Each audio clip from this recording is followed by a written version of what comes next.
Hey, I'm Hunt, and this is Hunt on LSU, your channel for LSU Fighting Tiger football talk. Enjoy the video. We want you to leave a comment below, hit that like button, and subscribe right below the video. Enjoy. As you look at the schedule as a whole, it looks really fun, and that's what Charles Hannegriff said. I think by now you know what it looks like. LSU opens with USC. They'll play Nichols. They'll go to South Carolina in Week 3. UCLA comes to Tiger Stadium in Week 4. Then it's South Alabama. And after the South Alabama game on September the 28th, LSU is nothing but Southeastern Conference games the rest of the way. They'll welcome Ole Miss to Tiger Stadium, trip up to Fayetteville to play Arkansas. They'll do back-to-back road trips within a trip to Texas A&M to take on the Aggies before the bye week. Alabama comes to Death Valley November the 9th. We know that week of the year very, very well. LSU will go to Gainesville in the middle of November. Vanderbilt will come to Tiger Stadium Saturday, November 23rd. And Thanksgiving weekend, as we suspected, Oklahoma comes to Tiger Stadium to play. Now, I'll tell you this. This is my personal view. You certainly will have yours, but my personal view of an LSU football schedule for the last 20 years has looked something like this. Not always exactly, but something like this. Okay, I now have to look at this schedule, and LSU has to beat Alabama and at least go 11-1. They could drop one somewhere along the way if it's not to Alabama, and then you go 11-1. You hold the tiebreaker for Bama. That's how you get to Atlanta. That's how you compete for a national championship and a conference championship in that way. That's the way that I had to look at it. I have to go 11-1, beat Alabama. That's how you can accomplish the goals. That's no longer the case. Here's how I get to look at the schedule now, personally. Again, you do whatever you are doing. Here's how I'm looking at the schedule. Okay, I've got to go 10-2. Doesn't matter who I beat, who I lose to. I need to go 10-2. The Bama game doesn't matter. There is no West anymore. It's not what it used to be. I need to find a way to go 10-2. So if I look at it through that lens, I can take a deep breath and actually try to weave my way through it. And big games no longer become huge landmines, but in fact opportunities. And if you lose, well, just make sure you take care of your business the other weeks of the year. So it's a much more refreshing way to look at it. I don't know if USC being in the Big Ten or Stanford being in the ACC is good for college sports. In fact, I could make some pretty compelling cases why it's not. But once again, this is what does it mean for LSU. That's the way I always look at things in collegiate athletics. And for me, as I look at this schedule, I don't have to worry about going undefeated or only losing one game. If that happens, great. I know where LSU's going to end up. But I think, like Missouri did this year, like Ole Miss did this year, and they would both likely be in the top 12, they went 10-2. So as I look at it, I don't have to be terrified of Southern Cal or UCLA. The Bama game doesn't mean everything in terms of getting to Atlanta. It's more like an NFL schedule. And we're working in that direction towards, hey, this is what the rules are. It's not what it looked like in 1998. It's not what it looked like in 2017. So if you're an LSU season ticket holder, you've got to be really, really excited. You don't have to cumber yourself by knowing that half of your home games are Army and Grambling and Georgia State. That's not the case anymore. Yeah, South Alabama's coming. Yeah, the Nichols game's not going to be very competitive. But coming to Tiger Stadium, as we already knew, is going to be UCLA in late September. Little revenge spot for LSU potentially. But another classic college brand coming out of that tunnel in the southeast end zone. You've got Ole Miss coming in October. You've got Alabama coming in their traditional November slot. You've got Vanderbilt, which, may sell your tickets to that one. But then you've got Oklahoma, which we very much suspected that'll be coming out of that tunnel.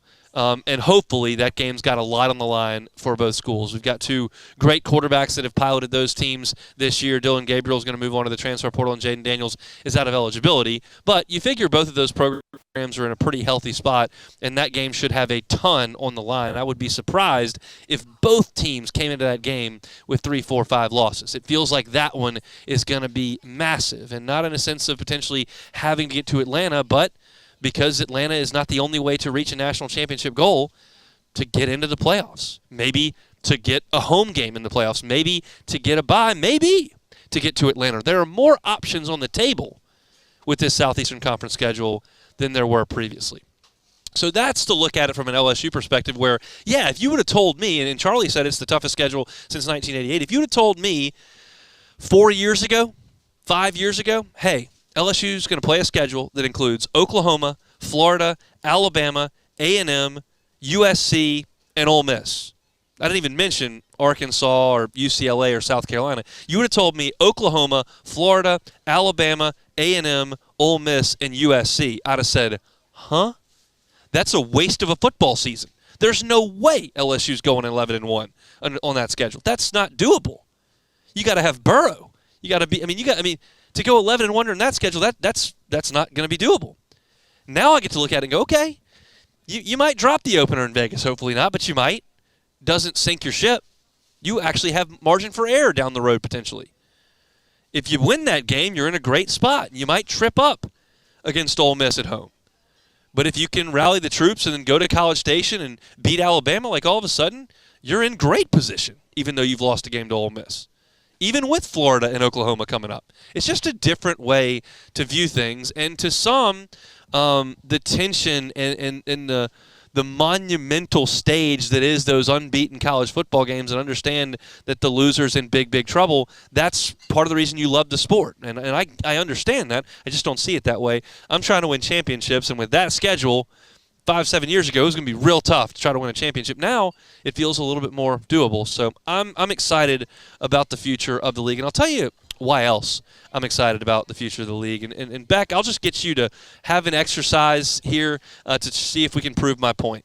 There are 14 weeks in next season's college football season, regular season, because there's an extra week between Labor Day and Thanksgiving, so we've got 2 bye weeks for everybody. I went through the entirety of the league schedule, and you cannot pick out a week that doesn't have a monster game or 3. So, Beck, I will allow you to pick any number between 1 and 14, and I will tell you, with that corresponding week, what monster game is that week. So just give me a number, 1 to 14. 12. Week 12. How about LSU, Florida? How about Tennessee, Georgia? How about a renewal rivalry of Texas and Arkansas? That one doesn't quite fit. That was a stretch. But I think LSU, Florida, pretty big stage, traditional powers in the sport. And then Tennessee, Georgia, figure Josh Heupel's got another iteration of his quarterback, a 5-star potentially, maybe a guy out of the transfer portal. And Georgia's been fantastic. Throw another one at me. We'll do 3 for the sake of the segment. Give me another one. 8. Week 8. Oh, that's a good one. Week 8's got Georgia and Texas doing battle in Austin. That's pretty large. Bama and Tennessee will play that week. Also, Arkansas, Auburn and Missouri. Missouri was pretty good this past year. Auburn and Missouri will play, and Arkansas and LSU play that week too, which is not a monster. So Week 8, very, very good. Throw one more at me, Beck. 4. Week 4, LSU and UCLA are going to play in Week 4, which is not a conference game. And then Oklahoma and Tennessee are going to play that week, which is a really cool rivalry and a situation where the Tennessee head coach happened to play quarterback at an elite level at Oklahoma. So a little homecoming there, alma mater style for Josh Heupel. And the last one I'll give you as a listeners, what week do we dread in college football as SEC fans? It's Week 13 in this season, the weekend before rivalry weekend. You see Samford, you see UT Chattanooga, you see Georgia State. It's a terrible week of football.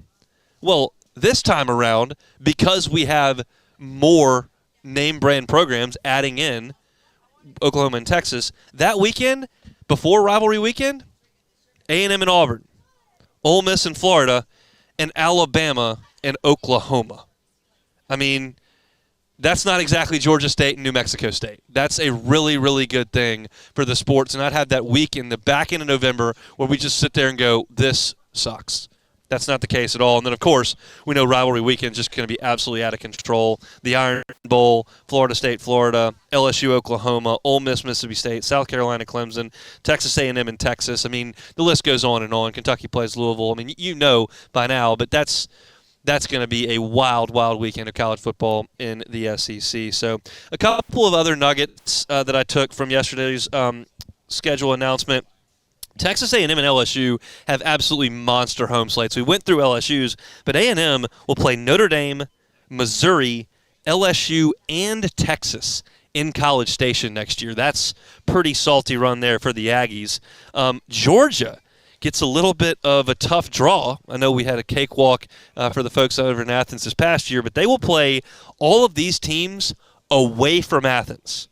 Clemson, it's in Atlanta, but Clemson's going to sell half the seats in Atlanta. That's right down the road for their campus. Alabama in Tuscaloosa, Texas in Austin, Florida in Jacksonville, and Ole Miss in Oxford. So Georgia will play Clemson, Alabama, Texas, Florida, and Ole Miss all away from Sanford Stadium. And then there's the one thought that I had when looking at Florida's schedule. And quite simply, the question must be asked right now in December. Is Billy Napier going to coach against Florida State next year? I can make a strong argument he is not. Why? Because the early part of their schedule does include Miami and at Tennessee. But that's not the issue. The issue is the late part of their schedule. This is how Florida finishes next year. Georgia in Jacksonville, at Texas, LSU, Ole Miss, at Florida State. Again, Georgia in Jacksonville, at Texas, LSU, Ole Miss, Florida State. That is 5 in a row. Florida might lose them all. And if they do, Sun Belt Billy maybe headed back to the Fun Belt and not donning the orange and blue. So I thought I'm not going to watch 2 hours of SEC schedule breakdown, but I thought once you got it on paper in front of me, it was a pretty cool deal. Hey, thanks for watching Hunt on LSU. Before you get out of here, do us a couple of favors. Hit that like button, leave your comments below, and subscribe to the channel for all your Fighting Tiger football talk. See you next time.